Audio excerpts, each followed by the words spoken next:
So hello student, in this video हम बात करेंगे टाइप्स ऑफ प्रेफरेंस शेयर्स हमारे कौन कौन से होते हैं। सबसे पहला हमारा क्यूमुलेटिव प्रेफरेंस शेयर क्या है। In the case of cumulative preference shares the dividend if not paid get accumulated for the year when the company is not earning profit, and this accumulated dividend is paid in the year when the company start earning profit। इन्होंने ये बोला cumulative preference share हमारे वो preference share होते हैं जैसे कि for example हमारी कंपनी को अभी 1 साल प्रॉफिट हुआ, हमने प्रेफरेंस शेयर का पेमेंट कर दिया। नेक्स्ट ईयर सेकेंड ईयर मतलब हमारा प्रॉफिट नहीं हुआ, थर्ड ईयर भी हमको प्रॉफिट नहीं हुआ, फिर फोर्थ ईयर जब हमने देखा हमको प्रॉफिट हुआ, हमने क्या करा, सेकेंड ईयर और जो थर्ड ईयर का प्रॉफिट हमें नहीं हुआ था वो हमने अमाउंट इकट्ठा कर लिया जितना हमको प्रेफरेंस शेयर को देना था। ठीक है, तो उतना अमाउंट हमने इकट्ठा कर लिया और फिर जैसे ही हमको फोर्थ ईयर में प्रॉफिट हुआ हमने क्या करा, उस प्रेफरेंस शेयर होल्डर का पेमेंट कर दिया। फॉर एग्जांपल हम अब इसको याद करने के लिए आपको बताते हैं एग्जांपल। जैसे क्या होता है कि कभी कभार आप लोग क्या करते हैं, किराना शॉप पे सामान लाते जाते हैं। ठीक है, आपके पास पैसे तो आप तो जाते हो तुरंत पेमेंट करके ला देते हो, पर अगर आपके पास पैसे नहीं है आप क्या करते हो, सामान दे दो बाद में, अभी दे दो बाद में लिख लेना। ठीक है, मतलब लिख लो हम आपको बाद में पेमेंट करेंगे आ करके। तो आपने जब आप सारा एक अमाउंट इकट्ठा हो जाता है, फिर जैसे ही आपके पास पैसे आते हैं आप जा करके उसका रीपेमेंट कर देते हो ना, कि लो भैया आपके पैसे ये पकड़ो। तो सेम हमारा क्यूमुलेटिव प्रेफरेंस शेयर होल्डर के साथ यही होता है। नॉन क्यूमुलेटिव प्रेफरेंस शेयर का क्या है, those preference share where dividend does not get accumulated. मतलब एक्यूमुलेटेड का मतलब इधर इन्होंने बोला है इकट्ठा करना। ठीक है, dividend is paid only for those year when the company is earning profit, dividend is not paid for the year when the company does not earn profit. अब इस केस में इन्होंने क्या बोला, नॉन क्यूमुलेटिव प्रेफरेंस शेयर में क्या होता है कि हमारा फॉर एग्जांपल फर्स्ट ईयर हमने प्रॉफिट हुआ, हमने पेमेंट कर दिया, सेकेंड ईयर और थर्ड ईयर हमें लॉस हुआ था ना, हमने उस अमाउंट का इकट्ठा करा था, और फिर फोर्थ ईयर में जो प्रॉफिट हुआ था उसका हमने पेमेंट करा। ये हमारा क्यूमुलेटिव प्रेफरेंस शेयर था। नॉन क्यूमुलेटिव प्रेफरेंस शेयर में हमने बोला भैया एक काम करो, जब जब हमको प्रॉफिट होगा हम आपको तब पेमेंट करेंगे, अगर हमको प्रॉफिट नहीं हो रहा है तो हम आपको पेमेंट नहीं करेंगे। For example first year profit हुआ, आपका जितना रेट ऑफ डिविडेंड बना है आप हमसे ले लो। सेकेंड ईयर थर्ड ईयर हमको प्रॉफिट नहीं हुआ, हमने कहा भैया एक काम करो, अब हम आपको सेकेंड ईयर थर्ड ईयर का पेमेंट नहीं करेंगे। फोर्थ ईयर जब हमको पेमेंट होगा, मतलब जब भी फोर्थ ईयर में हमको प्रॉफिट होगा तो हम क्या करेंगे, फोर्थ ईयर में आपका जितना डिविडेंड है सिर्फ फोर्थ ईयर का ही देंगे, सेकेंड ईयर थर्ड ईयर से हमें कोई मतलब नहीं है। अब हम बात करते हैं पार्टिसिपेटिंग प्रेफरेंस शेयर। दो शेयर विच गेट शेयर और part in the surplus of the profit of the company.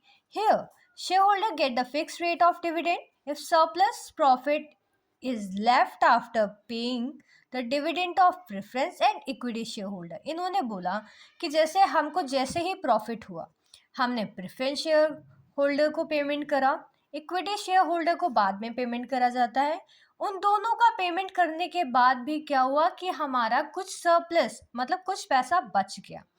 फिर हमने क्या कहा, जो पार्टिसिपेटिंग प्रेफरेंस शेयर होल्डर होते हैं वो उनका डिविडेंड तो उनको मिल गया, अब उन्हें पता है कि भाई तुम्हारे पास पैसा अभी ज़्यादा बचा है, तो इस केस में क्या करेंगे, वो उनसे डिमांड कर सकते हैं कि भाई एक काम करो, जो सरप्लस प्रॉफिट है ना उसका कुछ पार्ट हमें भी दे दो। फॉर एग्जाम्पल अब हम अपनी डेली लाइफ से इसको रिलेट करते हैं। फॉर एग्जाम्पल आपके यहाँ कोई बर्थडे पार्टी थी, ठीक है, आपके कुछ गेस्ट ऐसे होते हैं ना कि वो आते हैं, आपने जो खाने वाने का अरेंजमेंट करा उन्हें खाया भी, ठीक है, पर क्या होता है घर जाते टाइम भी कहते हैं भाई आपके यहाँ बच गई है सब्जी, में कोई सब्जी दे दो, पूरी दे दो, वो लेकर भी जाते हैं। ठीक है, पार्टिसिपेटिंग प्रेफरेंस शेयर होल्डर का सेम केस वही होता है कि उनने अपना तो जो डिविडेंड था वो तो ले लिया, अब वो देख रहे हैं कि आपके पास प्रॉफिट बच रहा है तो उससे भी वो कुछ पार्ट लेंगे। ठीक है,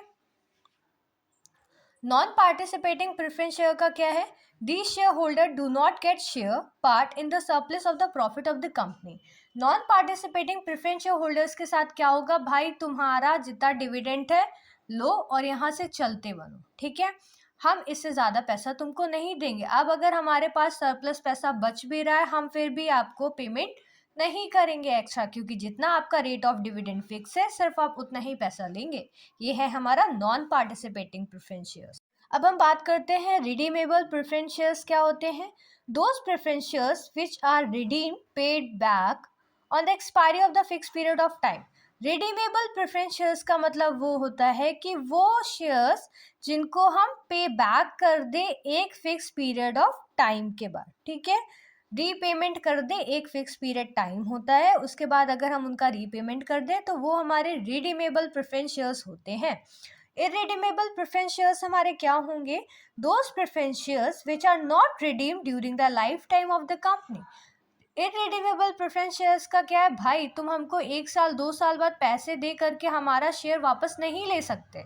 जब तक तुम्हारी कंपनी की लाइफ रहेगी तब तक हमारे पास तुम्हारे शेयर रहेंगे। ये इसको रिडीम और रिफंड आप कब कर सकते हैं? It can be refunded only at the time of winding up of the company. जब आप अपनी कंपनी का वाइंडिंग अप करेंगे तब उसी केस में आप हमारी इरेडीमेबल प्रेफरेंस शेयर का रीपेमेंट कर सकते हैं, अदरवाइज नहीं कर सकते। अब हमारे लास्ट के दो हैं टाइप्स ऑफ प्रेफरेंस शेयर, एक है कन्वर्टेबल प्रेफरेंस शेयर और दूसरा है non convertible preference share. Convertible preference share क्या है? Those preference share which get converted into the equity share on the expiry of a fixed period of time. Convertible preference share का मतलब इन्होंने ये बोला कि वो preference share जिनको हम कन्वर्ट कर सकते हैं, किन शेयर्स में? इक्विटी शेयर्स में कन्वर्ट कर सकते हैं एक expiry of fix period of time, एक फिक्स पीरियड ऑफ टाइम के गुजर जाने के बाद हम क्या कर सकते हैं? कन्वर्टेबल शेयर मतलब प्रेफरेंस शेयर्स को इक्विटी शेयर्स में कन्वर्ट कर सकते हैं। और इन्होंने ये बोला कि जैसे ही हम अपने प्रेफरेंस शेयर्स को इक्विटी शेयर में कन्वर्ट करेंगे, after the conversion of preference share holder get the right of the equity share holder, वैसे ही हमारे जो प्रेफरेंस शेयर होल्डर्स थे उनको वो सारे राइट मिल जाएंगे जो राइट्स हमारे इक्विटी शेयर होल्डर के पास होते हैं। नेक्स्ट है हमारा नॉन कन्वर्टेबल प्रेफरेंस शेयर। नाम से आपको पता चल रहा होगा कि वो शेयर जिनको हम कन्वर्ट नहीं कर सकते, किसमें? इक्विटी शेयर्स में। Preference shares which do not get converted into equity shares, ठीक है। Preference shares non convertible preference shares हमारे वो शेयर्स हैं जिनको हम कन्वर्ट नहीं कर सकते इक्विटी शेयर्स में। They remain as the preference share throughout the life time of the company, और वो हमारी कंपनी की लाइफ टाइम तक ही कैसे शेयर्स रहेंगे?